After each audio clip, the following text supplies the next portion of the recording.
You hatch from an egg as a larva, somewhere in the deserts of Arizona. Your body is soft and pale and you can't see anything around you.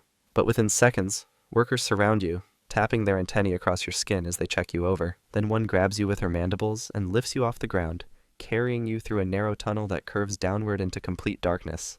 She drops you into a chamber where other larvae are already waiting, squirming in a pile. You land on top of 2 of them, and they push back hard, forcing you to roll off to the side. A worker moves toward you and lowers her head, releasing a drop of clear liquid directly onto your mouth. Around you, workers move between the larvae constantly, feeding some and inspecting others. One larva nearby isn't moving much anymore. A worker examines it closely with her antennae, then picks it up and carries it away into a different tunnel. More workers arrive with food and you eat again. Your body starts to swell as the days pass, growing thicker and longer until your skin becomes too tight to stretch any further. The outer layer finally splits down your back and you crawl out of it, leaving the old casing crumpled behind you. Skip forward 3 weeks and your body has sealed itself inside a cocoon you spun from silk produced in your own gut. When you finally tear through the cocoon wall, you're not a larva anymore. You have 6 legs, 2 antennae, and a body divided into 3 distinct parts. A worker approaches and touches your antennae with hers, passing chemical signals you somehow understand. Then she turns and walks toward a tunnel, so you follow her into the colony. You're 3 weeks old now, and your first job is cleaning. You walk through the lower tunnels with your mandibles gripping sand grains one at a time, moving them from collapsed sections to disposal chambers near the surface. Other young workers pass you constantly. One passage leads you to a chamber where waste has piled up against the walls. Dead ants, dried food fragments, and shed cocoon casings cover the floor in a thick layer. The colony needs this cleared, so you grab a piece of something unidentifiable and start dragging it toward the exit tunnel. Another worker pushes past you, hauling a dead ant twice her size toward the same exit. You make several trips back and forth until the pile shrinks to almost nothing. Then a larger worker enters and sweeps her antennae across the walls, checking your work. She touches your antennae briefly with hers, passing some kind of approval signal, then leaves without looking back. Your next assignment takes you to the brood chamber, where larvae squirm in organized rows while workers tend to them constantly. You need to feed them, so you move toward the nearest one, and it lifts its head with its mouth already open. You squeeze your crop and push a small drop of stored liquid up through your throat. It swallows immediately and drops its head back down. Then something disturbs the ground above. Vibrations pulse through the ceiling. Workers freeze in place with their antennae raised, trying to sense which direction the threat is coming from. The shaking stops after a few seconds. Everyone starts moving again, but faster now, grabbing larvae and carrying them toward deeper chambers where the ceiling is thicker. More workers are already arriving to help when you get there. Soon you'll be assigned a permanent role, and once that happens, your job won't change again. You're 1 month old now.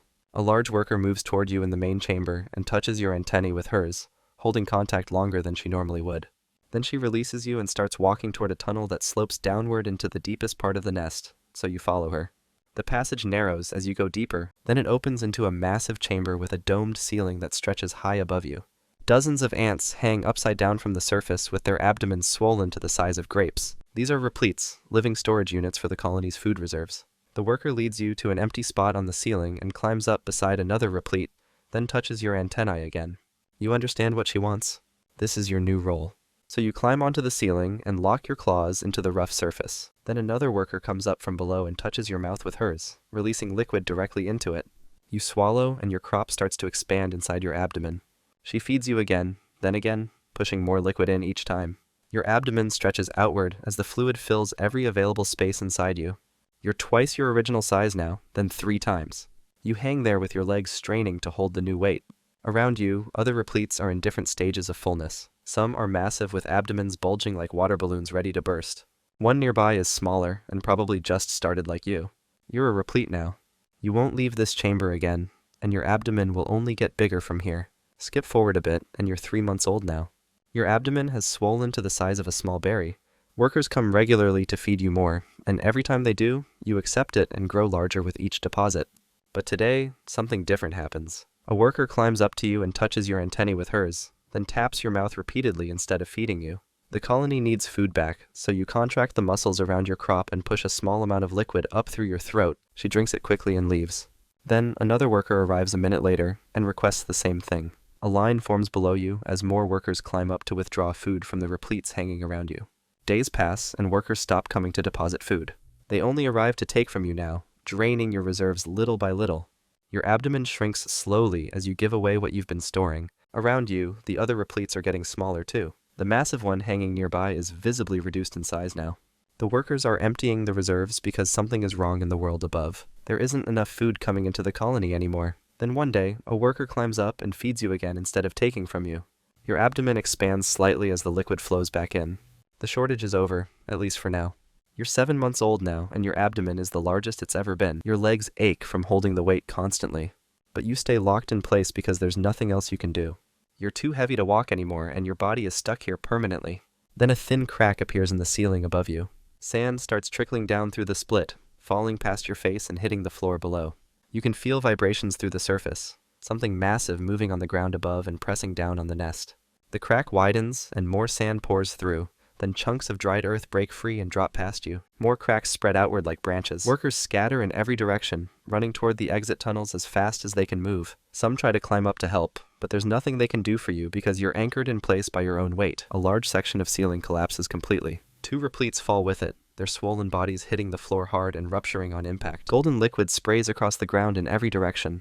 Workers swarm the spill immediately, drinking desperately to save what they can before it soaks into the dirt and becomes useless. The chamber shakes again, and you brace harder with all 6 legs, digging your claws deeper into the surface above you. Another replete beside you loses her grip and drops, landing on her back with her legs kicking uselessly in the air. Her abdomen stays intact, but she can't flip herself over because she's too heavy. Workers surround her and try to help, but they can't lift her weight.